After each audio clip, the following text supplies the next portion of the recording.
মুহাম্মদ সাল্লাল্লাহু আলাইহি ওয়াসাল্লামের উপর। প্রিয় দর্শক ও শ্রোতাবিন্দু, আশা করি আপনারা সবাই আল্লাহর রহমতে ভালো আছেন। আজকের এই বিশেষ ভিডিওতে আমরা একটি অত্যন্ত গুরুত্বপূর্ণ হাদিস নিয়ে আলোচনা করব, যা আমাদের জীবনকে সঠিক পথে পরিচালনা করতে এবং জান্নাতের পথে সুগম করতে সাহায্য করবে ইনশাআল্লাহ। আজকে আমরা যে হাদিসটি নিয়ে আলোচনা করব সেটি বর্ণনা করেছেন আবু হুরায়রা রাদিয়াল্লাহু তাআলা আনহু।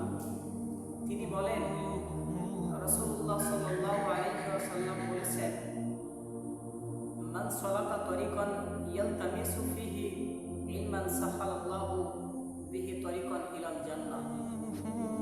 সহিহ মুসলিম হাদিস নম্বর 2699। যে ব্যক্তি জ্ঞান অর্জনের জন্য কোনো পথ অবলম্বন করে, আল্লাহ তাআলা তার জন্য জান্নাতের পথ সহজ করে দেন। সুবহানাল্লাহ। কত সুন্দর এবং অনুপ্রেরণামূলক একটি হাদিস। তো চলুন আমরা এই হাদিসটি গভীরভাবে প্রকাশ করি এবং এর অর্থ তাৎপর্য বোঝার চেষ্টা করি। প্রথম অংশ, যে ব্যক্তি ইলম অথবা জ্ঞান অর্জনের উদ্দেশ্য কোনো পথ অবলম্বন করে। এখানে ইলম বলতে বোঝানো হয়েছে, ইলম শুধুমাত্র দ্বীনি জ্ঞান নয়। যখন আমরা ইলম বা জ্ঞান বলি, তখন অনেকেই মনে করেন শুধু কোরআন, হাদিস, ফিকহ বা ইসলামিক জ্ঞানই এর অন্তর্ভুক্ত। অবশ্যই দ্বীনি জ্ঞান অর্জনের গুরুত্ব অপরিসীম। দ্বীনি জ্ঞান আমাদের আল্লাহকে চিনতে, তার আদেশ নিষেধ জানতে এবং পরকালের জন্য প্রস্তুতি নিতে সাহায্য করে। এটা ফরজে ইলম, যা প্রত্যেক মুসলিমের জন্য জানা অপরিহার্য।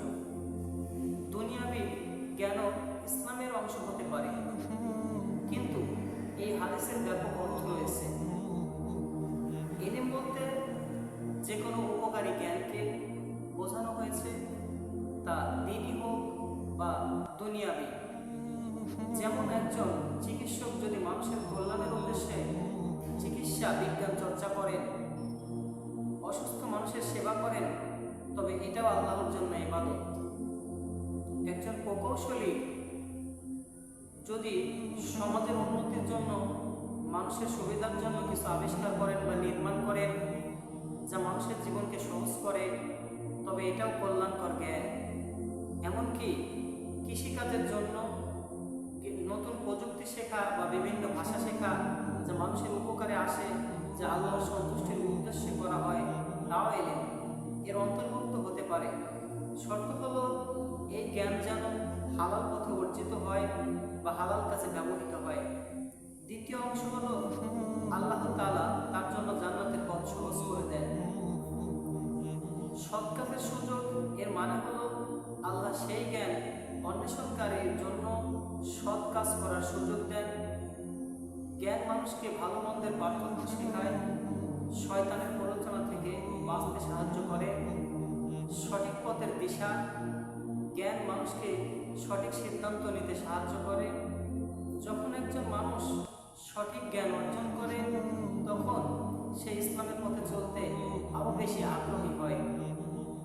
নেক আমল করতে আখিরাতে পুরস্কার, আল্লাহর জন্য জান্নাতের দরজা খুলে দেন। জ্ঞান অর্জনের এই পরিশ্রমের ফলস্বরূপ আল্লাহ তাকে জান্নাতে প্রবেশ করাবেন ইনশাআল্লাহ। এর মাধ্যমে বোঝা যায় জ্ঞান অর্জন একটা বড় একটি ইবাদত। প্রিয় ভাইয়েরা ও বোনেরা, এই হাদিসটি আমাদের জন্য অনেক বড় একটি অনুপ্রেরণা।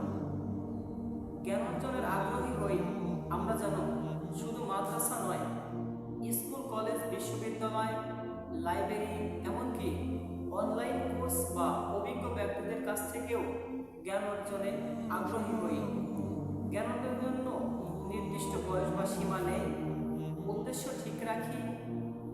আমাদের জ্ঞান অর্জনের মূল উদ্দেশ্য যেন হয় আল্লাহর সন্তুষ্টি অর্জনের জন্য এবং মানবজাতির কল্যাণ সাধনা। শুধুমাত্র দুনিয়াবি যশ, খ্যাতি বা অর্থ উপার্জনের জন্য জ্ঞান অর্জন যেন আমাদের একমাত্র লক্ষ্য না হয়। জ্ঞানের প্রচারণা করি, আমরা যা শিখি তা যেন কেবল নিজেদের মধ্যেই সীমাবদ্ধ না রাখি, বরং অন্যদের সাথে শেয়ার করি। রাসূল সাল্লাল্লাহু আলাইহি ওয়াসাল্লাম বলেছেন, আমার পক্ষ থেকে একটি আয়াত হলেও পৌঁছে দাও।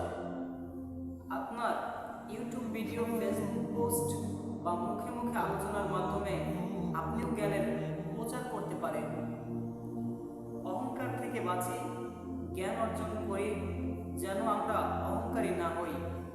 জ্ঞান মানুষকে বিনয়ী করে তোলে, কারণ তখন সে বুঝতে পারে তার জ্ঞান আল্লাহর জ্ঞানের তুলনায় কত সামান্য। প্রিয় দর্শকবিন্দু, জ্ঞান অর্জন একটি চলমান প্রক্রিয়া। এটি আমাদেরকে, আমাদের ঈমানকে আরো মজবুত করে। আসুন আমরা সবাই এই হাদিসটি থেকে শিক্ষা গ্রহণ করি এবং জ্ঞান অর্জনের পথে নিজেদের নিয়োজিত রাখি। আল্লাহ সুবহানাহু ওয়া তাআলা আমাদের সবাইকে উপকারী জ্ঞান দান করুন এবং সেই জ্ঞানের বদৌলতে আমাদের জন্য জান্নাতের পথ সহজ করে দিন। আমিন। তো বন্ধুরা, যদি আজকে এই ভিডিওতে আপনাদের ভালো লেগে থাকে, আপনারা উপকৃত হয়ে থাকেন, তাহলে অবশ্যই ভিডিওতে একটি লাইক এবং আপনাদের বন্ধুদের সাথে শেয়ার করুন এবং আমাদের চ্যানেলটিকে সাবস্ক্রাইব করতে ভুলবেন না, যাতে আমরা পরবর্তী ইসলামিক ভিডিওগুলো আপনাদের কাছে সবার আগে পৌঁছে দেই। আপনাদের সমর্থন আমাদের জন্য অনেক গুরুত্বপূর্ণ।